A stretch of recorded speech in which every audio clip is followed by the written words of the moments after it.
के सदन, बड़े लोग विदेशों से एक बीमारी लेकर के यहाँ आ गई और जान पर आ पड़ी गरीब और मेहनत कश मिडिल क्लास लोगों के ऊपर। तरह तरह की बात होती है, आदेश जारी होते हैं। डिजास्टर मैनेजमेंट के तहत केंद्र सरकार ने एक आदेश जारी किया। हमारे माननीय प्रधानमंत्री जी ने कहा कि गरीब लोग, जो मजदूर लोग हैं, जो फैक्ट्री में काम करते हैं, उनको लॉकडाउन के वक्त का पूरा वेतन फैक्ट्री के मालिक देंगे। लेकिन एक भी गरीब को, हिंदुस्तान को, अगर सच्चाई आप जानना चाहते हैं तो आपने बोला, और स्टेट गवर्नमेंट ने भी, मैं कोई पक्ष नहीं लूंगा, अगर गलती स्टेट गवर्नमेंट की होगी तो निश्चित रूप से छाती ठोक के विरोध भी करके मैं बोलूंगा कि यह चीज गलत है। हिंदुस्तान की सभी स्टेट गवर्नमेंट ने आदेश जारी कर दिया, डायरेक्शन जारी कर दिए कि हां सबको लॉकडाउन के वक्त का वेतन दिया जाएगा, लेकिन एक को भी नहीं मिला, एक भी आदमी को। इसलिए मैं मांग करता हूं इस सदन के अंदर कि आप कोई बिल लेके आए और आप बिल्कुल इस चीज के लिए स्ट्रिक्टली उसको जारी करवाएं। केवल बोलने से सस्ती लोकप्रियता हासिल करके पीछा नहीं छूटेगा। आप उस गरीब को उसका हक दिलाएं, उसको जो उसकी नौकरी छूट गई, निकाला जा रहा है, उसका वेतन नहीं मिल रहा है, उसको दिलाएं। स्कूल लगी नहीं एक दिन भी, मैंने कभी नहीं सुना कि ऐसा हो सकता है एक दिन बच्चा स्कूल में नहीं गया, कोई टीचर ने उसको पढ़ाया नहीं है। गरीब मजदूर है, महंगी महंगी फीस है, उसके घर पे रोज कॉल आ रहे हैं और आप ऑनलाइन क्लास चालू कर दी तो उसको बेइज्जत किया जाता है। उस गरीब मजदूर के बच्चे को, फलाना लड़के आपकी फीस जमा नहीं हुई है, आपके पेरेंट्स को बोलिए फीस जमा कराएं। मैं कहना चाहता हूं इस सदन के अंदर एक भी व्यक्ति ने इस बात पर चर्चा नहीं की अब भाई इस गरीब की स्कूल की फीस कैसे माफ होगी।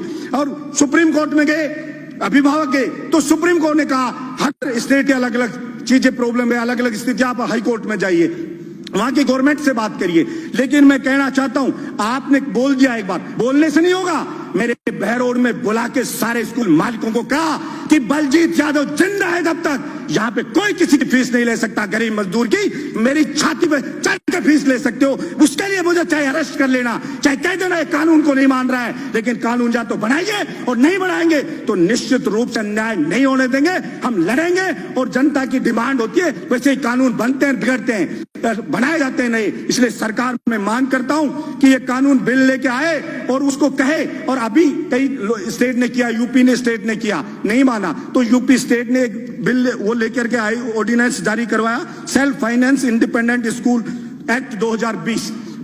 क्योंकि स्कूल मालिक को अगर आप कुछ नहीं कहोगे तो वो रुकेगा नहीं, केवल आपके भाषण से कहने से नहीं रुकेगा। आपको कोई भी ऑर्डिनेंस लेकर के आइए, जारी करिए, कोई एक्ट बनाइए तो आप कह सकते हो। ये कतई भी व्यवहारिक नहीं है कि एक दिन भी कोई स्कूल बच्चा गया नहीं और उससे फीस ली जाएगी। मकान किराया, सभापति महोदय, गरीब का, किसान का बेटा यहाँ कोचिंग करता, तैयारी करता है, वो बेचारा कॉलेज यूनिवर्सिटी में पढ़ता है, किराए पे मकान लेके रहता है। आपने लॉकडाउन कर दिया, वो अपने घर पे अटक गया, उसका सामान पड़ा है यहाँ पे मकान मालिक के पास। मकान मालिक कह रहा है कि मुझे किराया चाहिए लॉकडाउन के वक्त का भी। वो कैसे किराया दे? वो किसान, उस बेचारे के कमाई बंद, फसल उसकी उजड़ गई, मजदूर की फैक्ट्री में नौकरी छूट गई, सब कुछ बर्बाद हो गया उसका। और फिर उससे कह रहा बिजली का बिल आ रहा है, वो बिजली का बिल माफ करना चाहिए उसका। और वो मकान किराया, आप अगर कोई वास्तव में नीडी है, वास्तव में कोई गरीब है, मकान मालिक कि उसके सब कुछ उसी पर चलता है, तो सरकार सर्वे करवाए और केंद्र सरकार और स्टेट गवर्नमेंट मिलकर के वो मकान किराया दे। कोई बहुत ज्यादा किराया नहीं है।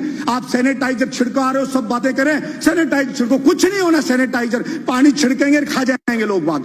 इसलिए आप ये चीज करने के बजाय मकान का किराया दें, बिजली का बिल माफ करें और वो जो मजदूर है उसको उसका हक दिलाएं, उसको उसका वेतन मिले, ये चीज सुनिश्चित करें। पड़ोस का स्टेट मध्य प्रदेश अभी कह रहा है केवल मध्य प्रदेश के लोगों को सरकारी नौकरी मिलेगी।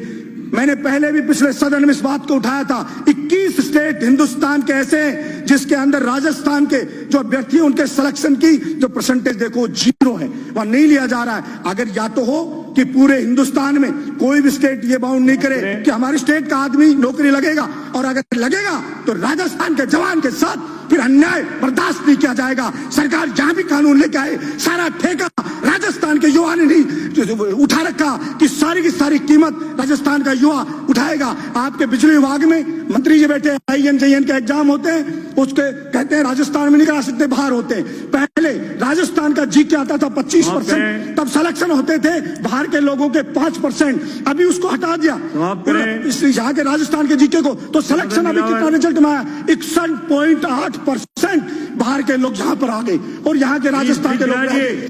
इसलिए मैं मांग करता हूँ एक खत्म करो, एक मिनट पीडब्ल्यूडी में हुआ, उसके अंदर जीके है राजस्थान की, उसमें 5% बाहर के लोग आए। मांग करता हूँ कि राजस्थान के बेरोजगार युवाओं के हक की रक्षा करे सदन। ये आपसे मांग करता हूँ, गरीब मजदूर और जो किराएदार है उसके हक की रक्षा करे सदन। ये मैं मांग करता हूँ और इसके ऊपर बिल लाया जाना चाहिए, ये मैं मांग करता हूँ। धन्यवाद सभापति महोदय।